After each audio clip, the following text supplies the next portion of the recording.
M3GAN, huge box office cheddar. M3GAN. Welcome to Mirror Domain's Movie News, your place for entertainment headlines. Yes, indeed, guys, this is a live news show for movie fans where we talk about all the trending movie news headlines of the day.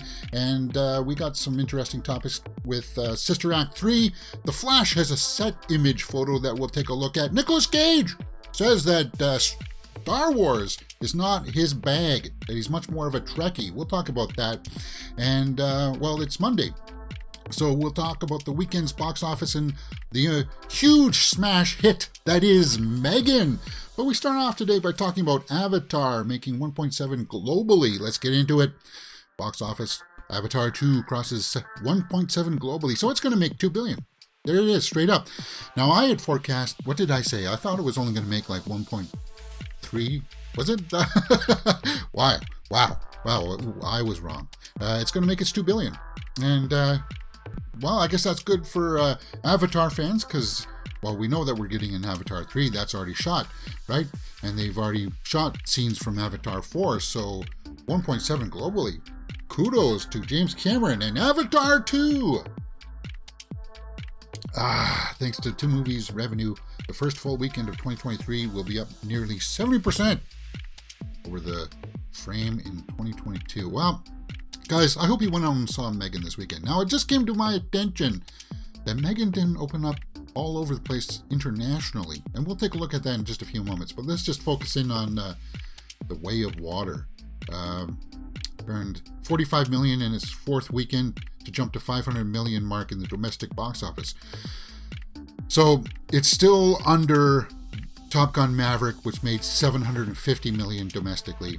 Avatar: The Way of Water is not going to make, I don't know if it's going to make another $250 million in the domestic box office, but it's made most of its money internationally. So Avatar is in good hands, guys. 1.7 billion. You can't say, well, ooh, yeah, that's not good. But don't worry, it's definitely made its money back for sure. It's now in profit. I think it was in its profit when it made $1 billion. Those reports that it had to be like the fourth highest movie, I don't believe that. And that confused a lot of the casual fans. And we'll talk about that a little bit more in just a moment here. Chris Schober, Byford de Hobbin in live chat says, hey, how's it going? Chris Schober says, are you going to talk about the M3GAN sequel today? Yes, we are. Yeah, we're a live show, guys, so please, by all means, talk it up in the live chat. Let's get into the weekend's box office report over at Box Office Mojo for the weekend of January 6th to the 8th, 2023, week 1. Number 1 was Avatar: The Way of Water. Number 2 was M3GAN. Number 3 was Puss in Boots. Number 4 was A Man Called Otto. And number 5 was Black Panther: Wakanda Forever. Okay, so let's just take a look at what Avatar fell to. It fell to 45 million. I forecasted around 40 to 45 million, so that's where in the ballpark. That's where I thought it was going to fall last week, actually, to tell you the truth. But it didn't because it was a long weekend because of New Year's and stuff like that. Yeah, and it's going to drop even more next week. So, yeah, 45 million. Let's just pull that up. Avatar crosses 516 domestically, internationally 1.19. So yeah, worldwide total of $1.7 billion. Wow, that's a lot of money. It's a success, guys. And you saw my reviews and my straight out of the theater reactions for it. It goes by pretty fast, the 3-hour and 12-minute runtime. I wish Cameron wasn't stuck on having these movies be 3-hour events. He is. Like it's like it's getting to the feeling that it has to be, it's Avatar, it has to be 3 hours. It's like, does it? It's part of his little edicts that has to have. Avatar movies have to be 3 hours, according to James Cameron. But don't worry, it's gonna be a next couple of weeks here for it to get bumped off the number 1 spot. Because A Man Called Otto, that opened up in the 4th spot this week. It had limited release last year because they wanted to get awards consideration, I suppose. But look how many theaters it was in, right? It was only 637. It opens up wider this week, so I'll be seeing Man Called Otto and Plane. Now, Plane or Man Called Otto is not going to go. Let's say Avatar gets chopped in half this next week here, right? It gets down to about 20 to 25 million. Man Called Otto and Plane are not going to make over $20 million. They're not. And M3GAN will get chopped in about half too. So I'm expecting. I don't even know if Man Called Otto will make more than Puss in Boots. Although Puss in Boots will be 4 weekends in. Plane might though. That Gerard Butler movie. Plane might. All right, let's take a look at M3GAN's numbers here. $30.2 million. That's good. 30.2, 14.8 internationally, and 45 million worldwide. Now, I understand that M3GAN wasn't out in the UK from what I heard. That it was it's coming out this week. The international numbers will get bumped up a little bit, and you can see that reflected here, right? Only 14.8, and it's as I said in my smaller reviews, it's a softball horror, guys. A lot of people are not even wanting to classify it as horror. There are murders in it. Horrific things happen. I guess it is sort of horror. But it's kind of like, you're not going to go to bed at night and you're not going to be like, oh, I'm so creeped out about that M3GAN doll. And you're not going to, it's not like that. It's not that kind of a horror. It's very noob, if you're new to horror, right? Then M3GAN is something that you'll want to check out. And, I was on the opposite side of it, guys. I was somebody who didn't think that it was that great of a film because it's something that we've seen before. Maybe that's because I'm a horror buff, right?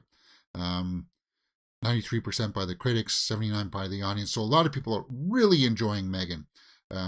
My criticisms were that it was just a bit too long to get to the actual killing. And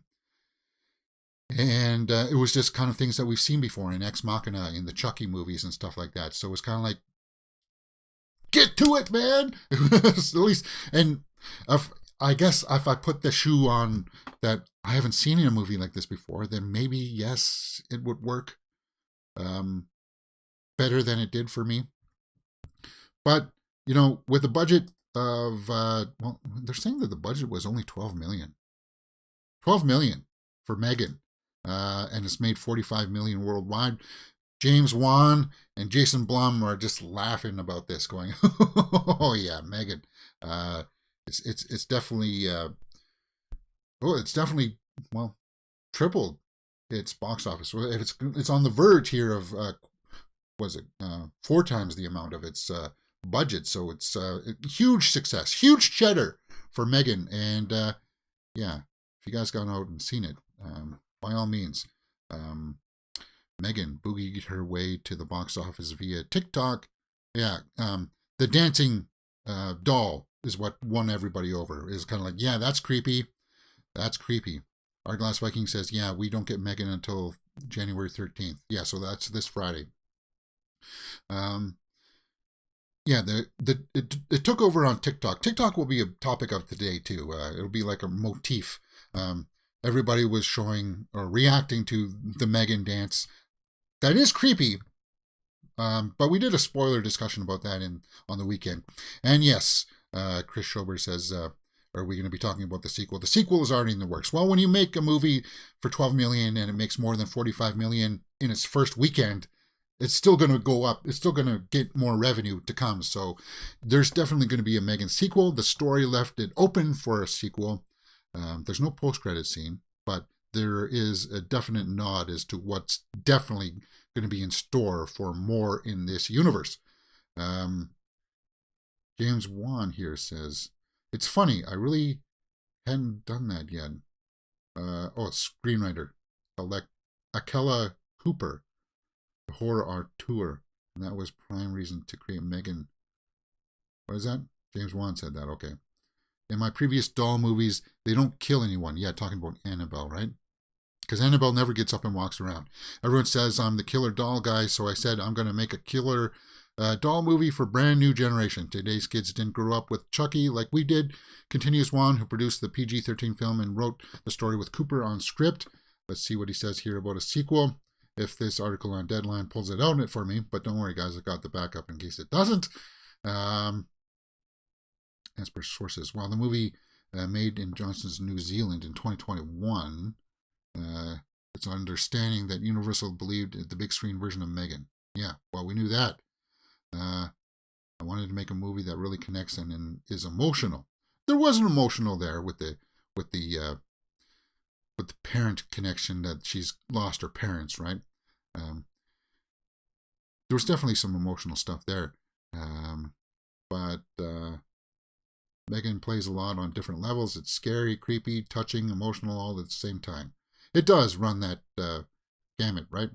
We wanted to learn into something more technologically driven as opposed to supernatural. Yeah, and that's where you get the Chucky comparison. All right, Deadline. I don't see you talking about the quote from the sequel. They talked about the practicality of, yeah, there's some great YouTube videos of like the girl that played this, right? Because for a $12 million budget, you can't create a doll to do all these actions. You actually have to have somebody underneath there. And it looks like these two girls that did it, they had a lot of fun. They did. And don't be, not afraid to be dark in its humor. The next, what the heck? The Black Phone. When it comes to filming M3GAN, okay, Deadline, get to the sequel part. You're not showing me a lot here. Yeah, that M3GAN dance is really creepy, guys. Okay, Deadline is doing a really bad job of talking about what the sequel is about. Let's just go over to here, guys. James Wan, producer, already has plans for a sequel. Yes, of course. Let's see what he said. Well, I said that this is in any of my movies, whether it's the Conjuring universe or Saw or Malignant or M3GAN here, we like to think of a bigger world. For me, it's about creating the world and knowing who the characters are, where the story could potentially go, and then building this bigger world, and then going into that and going, okay, I'm telling this particular story, but I know other stuff that's going on. So if we're fortunate enough to have sequels, then we have an idea of where we want to go. So that's just kind of like the setup to where he wants to go. He wants to build out this universe. And they did a good job of establishing what kind of world we're in, right? And guys, it's AI. It's AI stuff. So it's kind of like, it's very logical that she would not be relegated to just her body, right? You know that there's got to be an assembly line of these things just in the shadows waiting for this thing to come out, right? Because that's what the movie was about. That's toy company wanting to mass produce these things to make money, right? And then, of course, there's a very deliberate thing that happens towards the end. I'm not going to spoil it here on today's show, that if you've seen the movie, then you know exactly what I'm talking about, right? Deadline. You really need to up your game here. Why didn't you have that cut out here in the bottom of the story? You even say it in the headline. If you make the right movie and you make it the right way, the audience is there, says the 3-time Oscar-nominated producer. The audience is starved for fun, entertaining movies. There's not enough. Yeah, indeed. There is not enough. M3GAN, you won't have to pay me 90% of the gross for a sequel if you won't pay me that for much. I won't act in it. What? Somebody's just trying to have some role-playing fun there. Michael says, it's the funniest movie I've seen in years. The audience was eating it up. Yeah, and it did have a lot of comedy into it. It did. M3GAN had some laughs in it, and that's why, you know, even Jason Blum here dressed up as the M3GAN. That's truly disturbing. What a haunting image from Jason Blum. I definitely had nothing to do with the movie, for sure. Pure genius marketing and luck. The movie, too many cooks in the Blumhouse kitchen. Yeah, so some people are just, I don't know what. They're trying to throw some shade at it. At least my criticisms about the pacing and the story, you know, I tried to back that up with a little bit of weight in my reviews. But overall, guys, yeah, the sequel, of course, they're going to make one. $45 million, straight up, you know that they are. Byford the Hobbit says, James, heads up, Golden Globes are tomorrow at 8 p.m. Keep your eye on another Will Smith slapper viral stunts. The award shows are getting desperate to get eyeballs. Yeah, well, tomorrow is Golden Globes. I don't know if I'm going to be doing a live stream for that.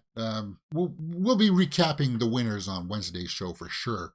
And maybe we'll just do a quick little, tomorrow we'll do a quick little kind of recap of who was nominated and stuff like that, because that'll be all over the pages tomorrow for sure. Everybody's going to be running Golden Globes stuff tomorrow.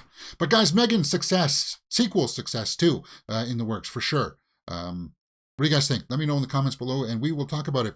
If you didn't know, we are a daily show, 11 a.m. Eastern, Monday to Friday, guys, where you can come and join us on the live chat. As you can see, there's already people in the chat. Join me on all the social media handles there, guys. Sometimes I post behind-the-scenes stuff, stories on the TikTok and Instagram of me going into the movies and stuff like that. Okay, let's get back into the better movie news headlines, because I don't think there's anything more to talk about that stuff, right, guys? Nicolas Cage is one of my favorite actors. Right now, we just saw him in that Renfield trailer last week. Nicolas Cage has no plans to join Star Wars universe anytime soon. I'm a Trekkie. Okay. Well, hey, you know what? If a Star Wars movie came up and they said, Nicolas, we want you to be in that movie, I don't think that he would shy away from it, but he's just trying to show his devotion to the Star Trek family here, right? The Old Way actor got candid about possibly appearing in the franchise, saying, I'm not in the Star Wars family. I'm in the Star Trek family. Well, Nicolas, unfortunately, money will talk. But here's the thing. Nicolas Cage is such an iconic image himself. Even when we see him in things like Dracula in that Renfield trailer that we saw last week. If you put him in like a Klingon makeup or something like that, that would be awesome in the Star Trek universe. But Arglass says there in the live chat, Nicolas Cage would make a great Sith. Yeah, if you made him like Darth Bane or something, that would be awesome. And why not? That would be cool. So that's a quick little quote from him, right? While last week he was promoting his new Western, The Old Way, which currently is in theaters. Is it? That's the one where he had that horse that threw him a bunch of times, right? That was gave him a tough time. He's Trekkie, man. I'm on the Star Trek Enterprise. That's where I roll. But, you know, if they came calling, I'm sure he wouldn't turn it down. He says, I grew up watching William Shatner. I thought Pine was terrific in the movies. I think the movies are outstanding. I like the political and sociological messages. To me, what science fiction really is all about and why it's such an important genre is that you really can say whatever you want, however you feel. You put it on a different planet, you put it in a different time or in the future, and without people just jumping on you. You can really express your thoughts like Orwell or whomever in the science fiction format. And Star Trek really embraced that. Yes, it did. But you can say that about, well, because Star Wars it's sort of sci-fi, but it's also fantasy, right? Sci-fi is fantasy. 1979, yeah, it's widely popular. We know about Star Trek there, guys. But what do you guys think about that? I think if Star Wars came a calling, Nicolas Cage would be up for it, no matter what. Okay, Arglass Viking says, I hope Banshees of Inisherin cleans up at the Golden Globes. Me too. I'm rooting for Colin Farrell and Best Picture and Director. I think they're up for it, right? A Weaver says, I think Banshees has excellent chances at the Globes. Arglass separate category for comedy bodes well. Is Banshees up for comedy? That's right. I think somewhere along that too. But Farrell is definitely, that'll be cool. All right. Sister Act 3. No, Flash. Let's talk Flash. Yeah. Comic book movies. Everybody likes to talk about that. Probably should have led off with that because that's what people are drawn to. The Flash set photo teases major comic book location. Well, as we know, and we talked about it last week, they're still planning to go ahead with this Ezra Miller Flash movie. And some of the producers are even thinking that perhaps that we'll still have Ezra Miller continue on in the universe as our Flash. Which just boggles my mind. And there's countless videos out there too of people ragging on the decision. But guys, it's all speculation. The director, Andy Muschietti, took to his social media to tease a set photo. And it's supposed to be some kind of revelation. Now, as you can see, a few pizza places are in the background with the Flash symbol on the hand. I thought maybe we were cutting something off from the sides that led us believe that this was supposed to be someplace significant, because I can't make out what this word says here in this neon sign. But apparently this is just confirmation that it takes place in in Central City. Central City. So does anything in here? I'm not a hardcore sweaty, so is one of these pizza places supposed to signify that this is indeed Central City? I don't see a big sign here saying Central City. But it's got everybody hyped. It's got what people are talking about. I just kind of like, I don't see anything in here other than just a street corner with somebody holding the flash symbol. Comes out this year, guys. The inclusion of Central City is in the Flash movie. It's significant. Of course it is. But we know that there's going to be multiple Barry Allens in this movie. Right? Flash movie comes out June 23rd. January, February, March, April, May, June. Yeah, June 23rd. New image. Flash set image. Because I'm not reading anything in here. Maybe I'm missing something. You guys let me know in the comments.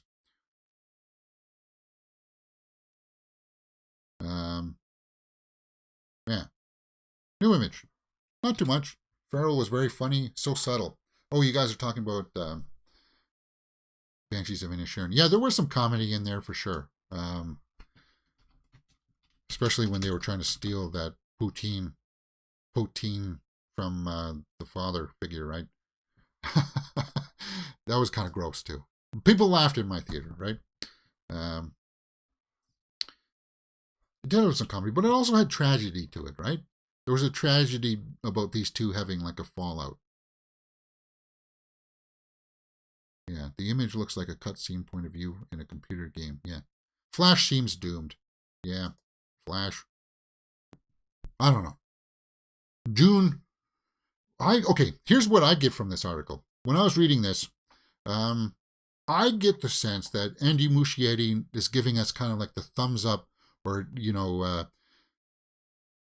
letting us get the word the Flash back in our minds, because I'm thinking that we're going to get our first Flash full official trailer for a Super Bowl coming up, because we are now in the postseason of the NFL, and this coming weekend is wild card weekend, and this just feels like we're starting to ramp up the marketing machine here. They have to. The movie's done. It's all in the can. They're not shooting any new scenes or anything like that. It's just sitting there ready to go kind of thing. And Andy Muschietti is the director, so, he's got full say over this kind of material. That's what I feel. That's what my spidey sense is telling me. Sister Act 3. Let's talk about that. Whoopi Goldberg is pleading for Maggie Smith to return in Sister Act 3. Well, Maggie Smith is up there in age, right? She's got to be approaching 90. What is she? 88. Yeah. I don't know if she wants to act anymore. Like, one of the reasons why she wanted to do Downton Abbey 2 was that they were going to, spoiler alert, she was going to die in that movie. Yeah, she's kind of old, but I don't know, like, she would be retired by now. I'm kind of interested in Sister Act 3, because I liked the first two. They were kind of charming. But Whoopi Goldberg is really getting behind this. I want to let Maggie Smith know that I'm holding out the part of Mother Superior for you, because I just can't do it with anybody but you, Goldberg stated. So if you need me to come over here and shoot it and do whatever we have to do, we will do whenever you want us to do. But we don't want to do it without you, Maggie. So she's just making her pitch, her plead. She'll compensate. She'll make, not compensations. She'll just go over there and shoot it for her, right? And so she doesn't have to fly over to North America to shoot her scenes. Yeah, there you go. It's not unrealistic. Yeah, she's 88. There it goes. There you go, James. Yeah. Most nuns live until they're 200 years old, so Maggie is a spring chicken by all accounts. Yeah. But there's still no studio behind this. Goldberg had previously teased that Kathy Najimy, Keke Palmer, and Lizzo are on board for the sequel as well. Tyler Perry is producing with the film with Goldberg, and Tim Federle is directing. So you got a director, but from what I understand, there's no studio that's going to distribute it just yet. The script is being written, and I am the producer on it. Not directing. We brought on an incredible director, Tim Federle, and Whoopi's really excited, Tyler Perry said about the film. And in a THR Hollywood Reporter interview, I think that this is just what the country needs. We need that feel-good moment in the movies where you go, oh my God, I left there singing. That's my hope. Yeah. Sister Act 3 doesn't have a release date yet, because as I said, I don't know what studio is covering this. But it sounds like they got all the ingredients, except for that big major piece. And then once that comes, then we'll get the release date. But if they got everything together and they're producing it, it's just a matter of distribution. There you go, right there. Just a quick little update. Arglass says, I hope Ezra Miller does loads of press junkets prior to The Flash. Really? You do? I'm actually looking forward to it. They're sticking by their movie, so I'm curious. I don't think they're going to let Ezra Miller do any press for The Flash. Despite the fact that he is trying to reform himself, get help, and get aid, I don't think they're going to let him get up there, because everybody's going to ask, what was about that? They're just, yeah, you could be opening up a can of worms, and maybe he himself doesn't want to do press for it. Chris Schober asks, have you ever watched Lyle Lyle Crocodile? No, I haven't. My niece didn't want to go to see that one, so it's kind of like, if I'm an adult, right? It's kind of weird for an adult to be sitting in a theater with a bunch of kids watching. Yeah, it's just, I want to make a short about that too, because there's something to be said about that. I know that they make kids movies these days for all audiences, and adults can enjoy it too. And like, I had fun with Puss in Boots. I did. But would I have gone to see that movie without a child next to me? No, I wouldn't have. And I know that seems a little bit trite, and people will say, well, but James, you're a hardcore movie fan. You can watch these movies too. Well, if I do, I will watch it streaming, right? And we'll talk about that actually next here with Guillermo Del Toro. Let's talk about that. Because Pinocchio was a kid's movie, right? Sort of. But Pinocchio director Guillermo Del Toro on Hollywood's perception of animation. It's a battle I'll keep fighting. And I guess that I have nothing against animated movies, because I watched animated movies growing up, watching Transformers and G.I. Joe and stuff like that. So, yeah, I know about hey, you know what? I made that video, that short, talking about the animation and its perception, and comparing it to the visuals in Avatar 2, which some people really liked. Some people really hated it. They took it as an attack on Avatar, their beloved Avatar. No, guys, that's not what that video was about. You have to watch and listen to it, to the nuance. But anyway, we did a full live watch-along for Pinocchio here on the channel, and it was one of my favorite movies of last year for sure. And Guillermo Del Toro is one of my favorite directors. The way that he approaches things, he researches things. That he likes to get into like a lot of the pre-visualization of crafting his work, and I have nothing but the utmost admiration for Guillermo Del Toro. But he said in an interview here, yeah, Guillermo Del Toro thinks that it's going to take a few more years to make people in Hollywood believe animation is cinema, because Pinocchio did have a small limited release, like a week-long release. And I could have gone to see it. For some reason that day, I just couldn't go see it. It was only in there for a week. It was on Netflix. Netflix did that same strategy for Knives Out, and it worked for Glass Onion. But a lot of people just didn't know what to make of the Pinocchio. I thought the animation was stunning. Absolutely breathtaking. It was, and I encourage everybody to go check that out. I can't champion it enough, for sure.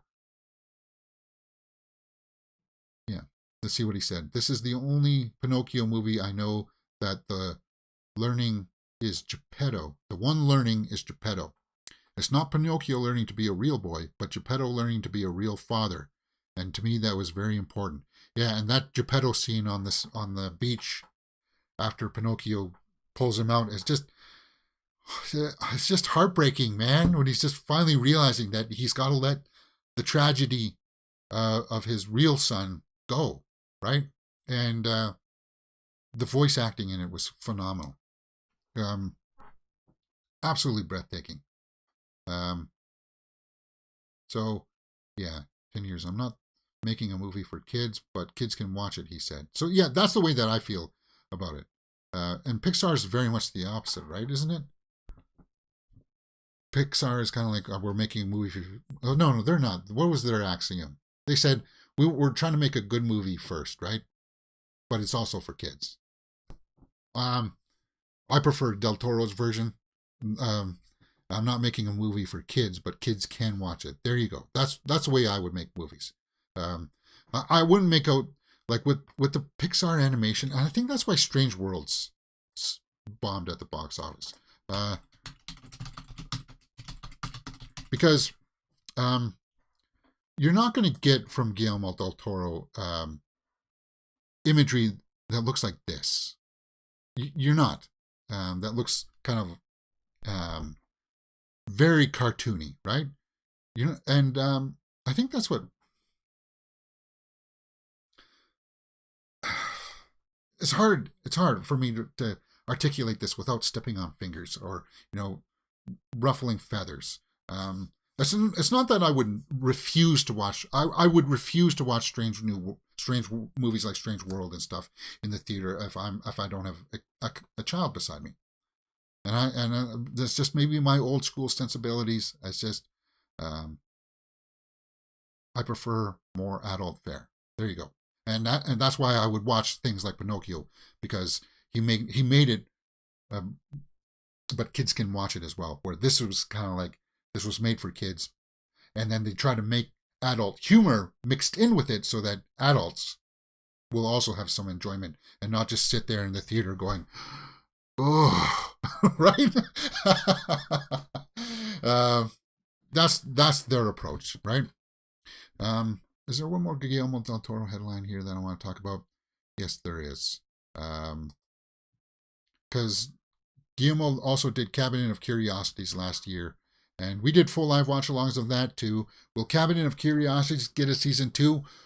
Well, we just heard that Wednesday is going to get a season 2, so that's great. I would really love to see a season 2 to Cabinet of Curiosities, because it was like an anthology, and of course, each episode was self-contained. I don't know what the numbers were, but Del Toro produced it. He did a small little segment in the beginning of each episode. He's got other directors lined up that he wants to do. So I hope it does. I hope it does. And I like Cabinet of Curiosities because each episode gave us an opportunity to explore different types of the subgenre of horror. Like, you got more slower dramatic pieces, you got period pieces, you got ones with ghosts, you got ones with monsters, you got ones with demonic possession. It's just you got psychological thrillers in there as well, body horror. So that's why I like Cabinet of Curiosities, and that's why I like horror overall. It's because it's got that broad range of subgenres that could be in it that just takes you to different places. And Del Toro understands that too. That's why he's probably one of my favorite directors. I hope it does. If Netflix sees fit to renew Cabinet of Curiosities for another season, Del Toro's solid plans and creative input surely will not disappoint fans of horror and the macabre. All right, guys. I've just been talking a little bit long here, but let's, I've been saying, well, we've done full live watch-alongs for things. Let me just take a quick little break here and tell you what I've been talking about here for things that we have done here on the channel. We've done full, well, actually, that's a trailer reaction. We've done full series watch-alongs for Wednesday. All 8 episodes are up on the channel right now, guys. It's huge. Everybody's having lots of fun with that. We do trailer reactions for things like Evil Dead Rise and Renfield. Go check those out. And we did full movie reactions for things like The Pale Blue Eye that came out last Friday on Netflix. A bit of a slower, dramatic mystery. Christian Bale, great performance. And if you like mysteries, then we did Glass Onion. And that's up on the channel. That's all part of a playlist, guys. On the weekends, we do a Horror Weekly Roundup where we talk about all the big horror movie news headlines of the week. We did a spoiler discussion for M3GAN. And then, of course, there you know that we talk about movie news daily live here, which we're doing right now. So all of these things are parts of playlist, you guys. You can go out there and find, hit that thumbs up button, subscribe, and have fun here on Mirror Domains, because we're everything movies. And starting this week, as I said, we're going to be doing a lot more shorts. A lot of these stories are going to be cut out as shorts, and I mean shorts, not minute-long shorts, like 10-second, 8-second shorts. And don't worry, I'm not going to try to flood your subscription boxes with like all of these topics. There's an option that I have here on YouTube where I can set it so that it won't show up in your subscription feeds. But if you go to my main channel and find it, you'll find it. Because I need to start flooding the market with the shorts so that I can draw traffic towards the channel. Because it does work. It does work. People are getting the word out. That, we're all about movies here. I'm a big movie fan. I talk about movies. I let you know what movies I've seen. So, it's not something where it's kind of like, does this guy really like movies or does he just like talking? Well, I'm not a big fan of talking. As Harvey Dent said, I'm a man of few words. Not really. Our Glass Viking says Super Mario movie is multi-generational. It will get a great wider audience. Yes. I will see it alone, particularly as Illumination is behind it. Yeah, and Super Mario, well, yeah, indeed. And that was a good call there, Our Glass Vikings. It's multi-generational because I grew up with it. I had the very first Nintendo, and that was the game that came with it, right? Chris Schober says, I heard that they're making that 70s show movie. I don't know. A lot of people are not reacting well to the 90s show reboot on Netflix that A. Weaver just talks about there. Yeah. Chris, are you referring to the 90s show reboot? No, I don't. Oh, that's not a movie, though. That's the series. And the reception to it has been mixed because it just dropped, right? I'm looking forward to that. Me too. So, yeah, it just dropped this Friday, didn't it? That 90s show. Let me just pull that. Let me just pull up my Netflix here and confirm that. Cutthroat Island is out. I want to watch this Emily the Criminal. I want to do a full live watch along for that. We may do that on Wednesday or something because I like Aubrey Plaza. All right, let's take a look at 90s show.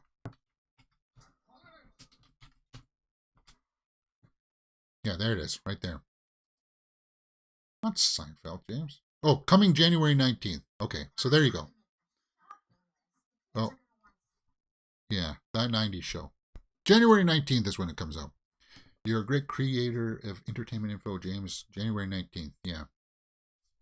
So I don't know. I never watched the 70s show, guys. So I'm not quite tied to it. But we'll get there. Okay, where are we at? Talking about Netflix, since we're on Netflix, I pulled an article today called, Netflix and its advertising. Does Netflix have a marketing problem when it comes to Netflix movies and shows? And I would say most definitely it does, from the outside looking in. Netflix has a much bigger problem than killing a show after one season or two seasons. It's anti-marketing strategy. And I heard that they don't like to do a whole lot of marketing. And that's when Glass Onion came out into the theaters and had a huge week there, and it was like, you're making a lot of money in the theater. Keep it in the theaters. And they're like, no, it's just a marketing tool. We don't really want box office money. It's like, what the heck are you guys doing over there on Netflix? And it was brought to my attention on the weekend, too, from Byford to Hobbit, that there's that Kaleidoscope show that's out now that really caught my interest in me. Oh, sorry, I didn't mean to hit play on it. But it's kind of like it's a heist show where you can watch it in any order. You can, as long as you watch one episode, the pilot and the final episode, you can watch it in any order. And apparently, you find out different aspects of the heist. But I I was just like I never even heard about it. Um, I never even heard about it until it was brought to my attention by you good people there in the live chats. I'm intrigued by it for sure. It's got Giancarlo Esposito, Moff Gideon himself in it, and I'm very intrigued by it. So, does Netflix, like, I never even heard about it. So, if you told me that, does Netflix have a problem marketing its movies? I would say yes, most definitely it does, and it shows. Like, I don't understand it. If I knew about it and people knew about it, you want people to be talking about your products. So come on. Why not spend a little bit of your money out there marketing?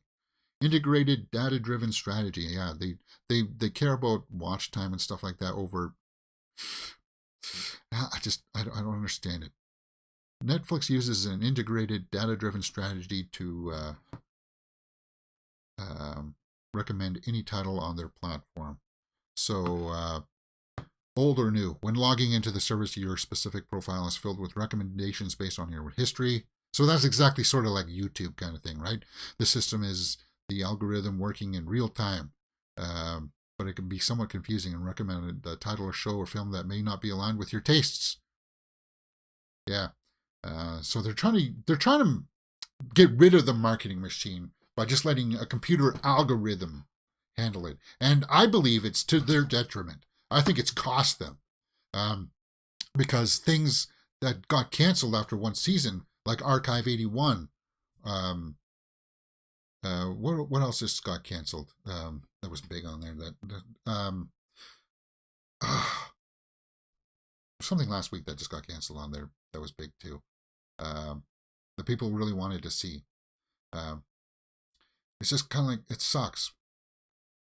It's like if people knew about it and people were talking about it, and if you put a little bit of marketing behind it so people were aware of it, just like Kaleidoscope. Like Kaleidoscope, I think is probably going to bomb because nobody else knows about it. Nobody's talking about it. It's like, because nobody knows about it. For crying out loud, Netflix, get out there and start promoting your stuff. That's kind of like me publishing a YouTube video and just kind of like, well, I hope people find it. No. That's what the shorts are for, right? For sure. Series then versus now. It's kind of like they publish something and they keep their fingers crossed. Oh, I hope people like it. Midnight Club was one that got canceled. That one was kind of meh. Yeah. Franchise movies, indie, Glass Onion.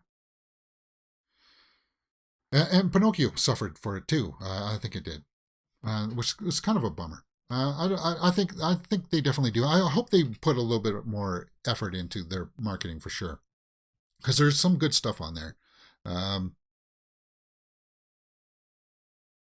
Arglass says, yeah, I never watched the 70s show, but the best bits on Netflix are funny. Topher Grace is a good comedic actor. I get Netflix emails when new shows are due to be released. Oh, you signed up for the email? Yeah, I guess you could put that check mark on there. I don't. Yeah, I would be a little bit annoyed by that. A Weaver says, yeah, they haven't sold multiple points of view angle on that. Yeah, you don't know that there's multiple viewpoints. Like I watched the opening, like for Kaleidoscope, they've got like what is it? It's black, right? Black is the first one, and it's only like a minute long. But even within that, they don't tell you that you can watch these in any order, and you're supposed to end with white, right? So the bulk of people are going to be watching this in order that they put it out here. They're going to watch black, yellow, green, violet, blue. They're not going to know that, hey, you can jump up to orange and then go back to violet, then blue, then green, then yellow, and then go to red and pink, and then finally end up with white, right? People are just going to watch it in the order that Netflix has it set up here, because even Black doesn't do a good job of showing us that. I'm very intrigued by it, though. Chris Schober says, I heard that in Star Wars, The Mandalorian Season 3 might have the Petroia and guards, rumor, Petroia, yeah, those red guards from Last Jedi. I don't know about that. Pictures of the accordion guard helmets. Okay. Arglass says, yeah. But I am intrigued with this, and I may watch the first episode of this. But I got lots of shows that I need to take a look at. All right, guys, let's go into some hit or miss headlines while we're up here. Hit or miss just means that if it's a hit, then we'll talk about it, and if it's a miss, we'll just move on. Hit or miss. Rooney Mara says David Fincher saved her career after bad Nightmare on Elm Street. Did you guys like that Nightmare on Elm Street remake?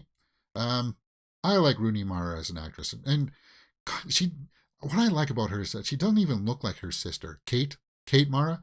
Like, they look totally different. and as great as she looks in this photo, you know what caught my eye here is the shelving in the background, because that's what I went to school for. Materials management is what I'm trained to do, and I'm not seeing a lot of markers here. Normally underneath here there's markers that let me know what slots are. That would be my first order of business. If I walked into this distribution house or warehouse, this is kind of like what you see at the end of an IKEA. When you walk into the end and you got to pick up your thing from the shelves, I went to school to organize that stuff and build computer programs to manage all that stuff. But anyway, this caught my eye for a couple of reasons, because I like Rooney Mara. We don't see enough of her, and I liked her in Nightmare on Elm Street, but I like what she said here. She said, I had done a Nightmare on Elm Street remake, which was not a good experience. I have to be careful of what I say and how I talk about it. It wasn't the best experience making it, and I kind of got into this place that I still live in, that I don't want to act unless I'm doing stuff that I feel like I have to do. So after making that film, I kind of decided, okay, I'm not going to act anymore unless it's something that I feel that way about it. And it sucks, because she's a tremendous actress, great talent. And she, by the sounds of it there, she says, I have to be careful about how I talk about it. So it sounds like either the producer or the director she was mistreated in some fashion. And I'm not going to speculate as to who, but it was kind of like the work environment didn't seem hospitable.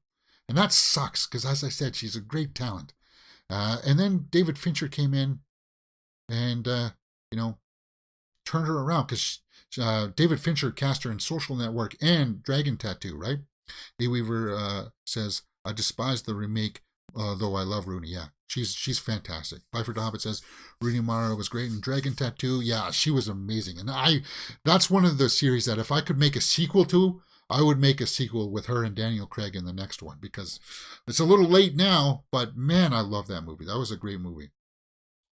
As much as I love Noomi Rapace in the original, it's kind of like, she did a great version of it too. She did. She goes on to say, I got an audition for Social Network, which was a small part, but it was an amazing scene. It was just like her breaking up with him in the beginning, right? And learning that he had gone on social media to like smear her through. Yeah, great scene, very effective. And I didn't want to work again until, I think, the girl from the Dragon Tattoo. David didn't want me to audition for it. So it's just basically, she talks about how David Fincher kind of like, David really took me under his wing. He became my mentor in a lot of ways. And you couldn't get David Fincher is a fantastic filmmaker. He took such great care to make sure that I knew that I had a voice and that my opinion meant something. He constantly was empowering me, which I think really affected the rest of my choices thereafter. And so now we know why we don't see a whole lot of her, right? Unless she really wants to do it and is comfortable with the team making it, then she won't be in stuff. And that's, I guess, I wanted to know that, because I really like her work, and she's going to be in Women Talking this month.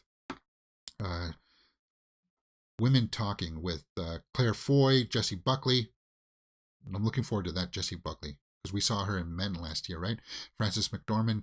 That's going to be in select theaters this month, so I'll be watching Women Talking for sure. Specifically, a lot because of Rooney Mara. Arglass says, love Rooney. I didn't like her being recast with The Spider's Web. Yeah. For Claire Foy, right? Claire Foy was in The Spider's Web, right? And she's going to be with her in Women Talking. That'll be interesting. Wow, nice to hear that about Fincher. Yeah, and Fincher just seems like he's a good dude. And Fincher's no stranger to seeing producers or companies strong-arm people into making choices they don't want to do, because he started off with Alien 3, and that's a big famous story with Fincher, right? That it was kind of like taken out of his hands, and he was forced to do things that he didn't want to do, and it got to the point where he just walked away from the film. So it's good that he recognized that. He saw that situation with her, and he stepped in. Kudos. Good. Well, sorry, that was a hit headline, I suppose, for me. Let's change up this a little bit. Superman fan art imagines David Cornsweet as the new Man in Steel. Now, yeah, we looked at the possible Man of Steel, and his name came up because he's kind of got like the jawline, right? David Cornsweet. So some fan out there on Horrific Heroics on Instagram made a little mock-up here of the Man in the Man of Steel, Corn and Sweat. Sorry, James. David Cornsweet. There you go. As a possible, yeah, I think he's got the jawline for sure. What do you guys think about that image? Yeah. You know that they want to go with the younger version of Clark Kent. That sells me, actually, to tell you the truth. I can see that. Because when he walks on screen with the suit, you want to be able to go, wow, that's Superman. And when you look at that, you're like, that's Superman. Cool. David Cornsweet, what do you think about that image? And go, if you like it, go check out Horrific Heroics Instagram page. See what other works he's done. For sure. That's kind of a hit. What's next? James Wan fantasizes about remaking Big Trouble in Little China with Patrick Wilson. Well, we know that James Wan grew up in the 80s just like us, right, guys? Well, for some of us, at least. I had lots of fun with Big Trouble in Little China. Well, we know that The Rock has been trying to make something of this, trying to make a go of this, but what did James Wan say? He said, one of the biggest reasons I love working with Patrick on my films, because of the Conjuring universe, is he's such a film buff. He's truly, truly a film geek, and when we're working together, a lot of the times we're not focused on the film we're shooting. We're talking about other movies. We all love to geek out about John Carpenter and Big Trouble in Little China. You know, that's a big film for Patrick and myself. And we always fantasize about doing a remake of it, but that's never going to happen. I mean, it's a sacrilege movie. Well, don't say never. You know, what is it, James Hong or Wong, who played this guy? He wants to come back and do it. And we just saw him in Everything Everywhere All at Once last year. But right now, the last I heard was that The Rock was trying to marshal in something about this. The Rock wouldn't be playing the version of Kurt Russell's character, Jack Burton. He'd just be playing some other trucker or something, I would imagine. But I'll keep my eye on this, because there does seem to be a rumbling out there that something else may happen in this universe, and I think there could be. I heard that Chris Schober says, I heard that Jon Favreau and Dave Filoni are going to be doing a spin-off for The Mandalorian. Well, I think they already announced that, didn't they? A. Weaver says, I thought of a new Wonder Woman possibility. Lauren Lavera from Terrifier 2. She even has martial arts background. Okay, A. Weaver, let's check that out. I like it when people suggest things in here, because I like to look it up. Lavera, let's take a look at what her works as a Wonder Woman. Fascinating. How old is she? 28 years old? Yeah, that's in the ballpark. That's where I go first, guys. I always check out the age because you know that where they want to go. I'm just pulling up the images. I got to screen these in case there's some nudity or something. I don't know. I like this photo. This is an interesting photo. I want to see more of this. Let's see if I can blow that up a little bit. No, of course I can't. Yeah, I can see that a Wonder Woman in that. Careful, James. Careful. Some of these. Oh, yeah. You said she's got a martial arts background. Look at her flexibility there. Wow.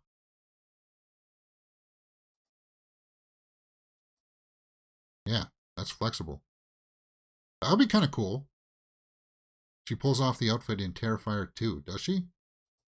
All right, let's see if I can pull that up.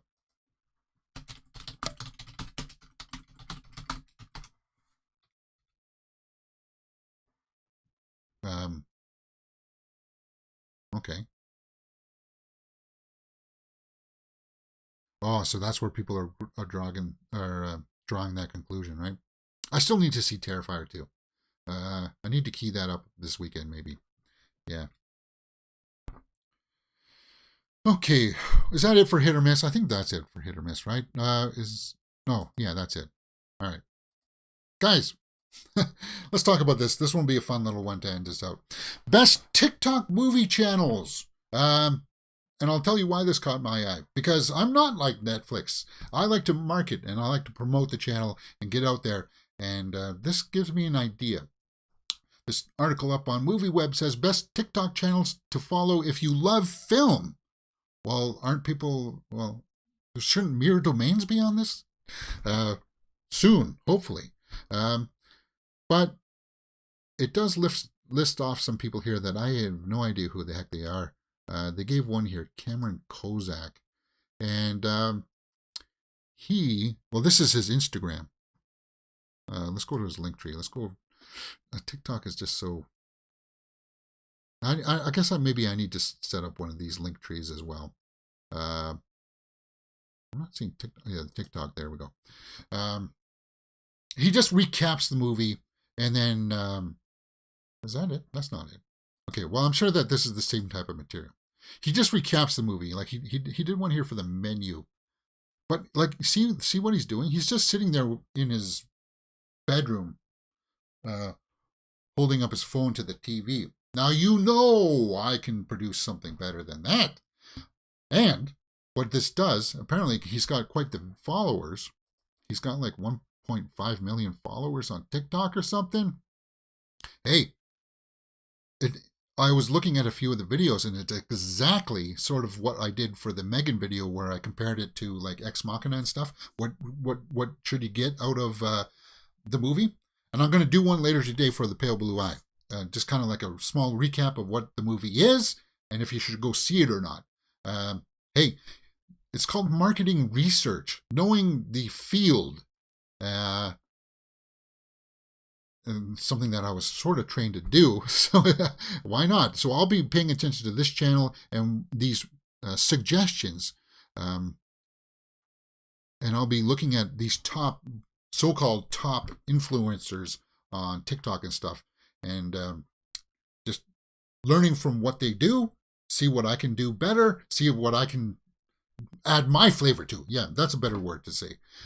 To add my style to what they do, and just be part of that audience and drop and start to pull from their audience. That's what I would do, right? That's what you want to do. That's what you do when you go out and you make like a no-name brand of a cola, right? You say, well, here's what Coke tastes like. Here's what Pepsi tastes like. Ours is a little bit different. It sort of matches up, but it's for half the price, right? So that's what I would be doing. I'd be kind of like, hey, if you like this channel, come watch Mirror Domains too, because we sort of do it, but hey, I got a little bit of a different production style, and I believe I got the voice that everybody likes, right? Yes? No? Some of these recommendations in here, they do skits. I don't do skits a lot. I used to in a lot of my intros for movie reviews. I would put in intros, but because YouTube doesn't like intros, people just want to go straight to the meat. I got rid of them. but I would like to go back to them. Maybe this could be a way that I can get back into doing some small skits. It's possible. It's possible. But I'll be saving this for market research, finding out what people like, because I'm a smart guy, right? I'm a smart guy. I'll figure this out. I'll thank MovieWeb for putting together this list of what people are watching, what I can emulate, what I can adapt and change to my own flavor kind of thing. Do you guys have any other TikTok follower, if you love movies out there? Let me know in the comments and we'll talk about it. All right, guys, we're just over 12 hours. We're just over an hour now. So we're running a little bit over time. I wanted to ramble on about that, but I won't. Let me pull up the old Reddit Roundup, see what's going on out there. New image, Andy Serkis in Luther. Oh, is he playing the bad guy in Luther? John Wick theories. See, sometimes they put in sneak peeks and stuff in here, right? Underwater was a flop when it first came out, and yeah, it's suspenseful. I really liked Underwater with Kirsten Stewart. I like that. It got very H.P. Lovecraftian towards the end, right? They were even suggesting that, what was it? Not the Kraken. Oh, I forget that monster at the end. But I liked it, and I want to revisit that. If I can find that, if that shows up on Netflix one day, I want to watch that with you guys. Not because she's running around in her underwear for most of the movie, but because I like escape movies, right? They get trapped underwater, you got to escape. I like that kind of movie. I liked it, and she was good in it too, like performance-wise. Sunrise. The menu discussion regarding Margot. Yeah. Oh, yeah. Man, we need to do... Oh, that's a bummer.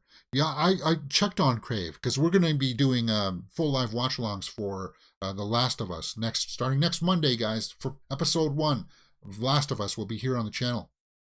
Full live watch-along.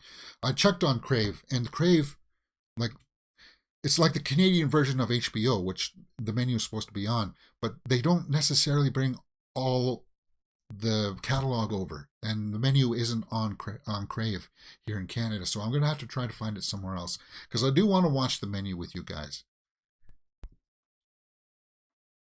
Kramer versus Kramer. Okay, so it's not too much here. I'd like to watch Nope with you guys. Tar. Why can't Andy Samberg get a hit movie? Palm Springs was great. It was. That's his best movie. It's like a time travel movie where two people fall in love. It's kind of like that movie that we watched a couple of weeks ago, Meet Cute, with Pete Davidson and Kaylee Cuoco, but better. Palm Springs is way better. Simple Plan, Jean Reno.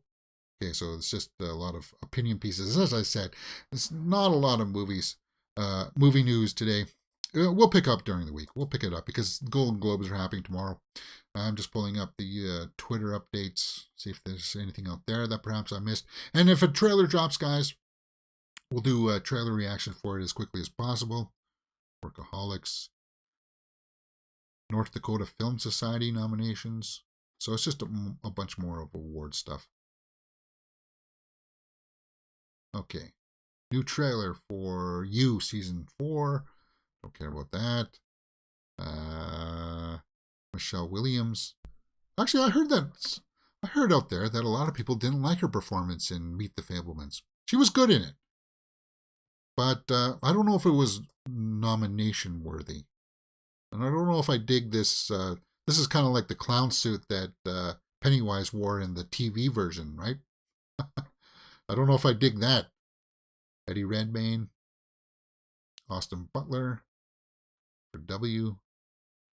Brendan Fraser. Okay, so it's just a bunch of photo stuff. Daniel Craig. Michelle Yeoh. Cool. Ana de Armas. Kate Blanchett. Yeah, just wow. She's aging so gracefully, and as I said, if you watch Tar, she's just got this majesty about her. It's kind of like, yeah, she's just self-destroying herself, but it's kind of like, yeah, maybe I did like Tar better than I did. Maybe I did. The clown suit scares me, says A. Weaver. Yeah, that is kind of... I don't know why she's wearing that. Jennifer Lawrence as a witch. Yes, I would dig that. I want to see a movie like that. Why not? I still need to see, what was it, The Causeway? I need to see it. Damn. Best performances. I'm glad that she's coming back. And because she took time off to have a kid, right? She had a baby. So it's good that people were starting to get a little bit tired of her. But I would never, ever say that about Jennifer Lawrence. Never. I would never say that.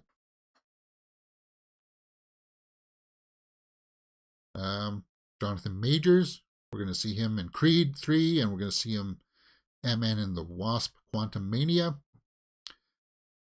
Yeah, I'm looking forward to seeing what this guy does this year for sure. The witch suit is so cool. Yeah, it is.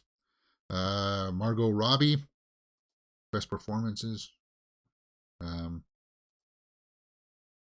Yeah, I'll watch anything that she's into. I even sat through Babylon, guys. I was one of the few people that did. Which still hasn't opened up in the international markets yet for some reason. Yeah, it's hard to say what Babylon. It's not going to hurt her career, but it's just kind of like, I wish she would stop doing stuff like that. Great to hear that Damar Hamlin, Buffalo Bills, is awake and alert. Yeah, I saw his social media thumbs up video or whatever he did. Same with Jeremy Renner. He did a good. He did that too. Who else? Who just came out and said something about Jeremy Renner? It was Chris Evans. Chris Evans came out and just wished him well and said that he's like a strong dude and stuff. So he'll pull through. So it's just a bunch of award stuff here.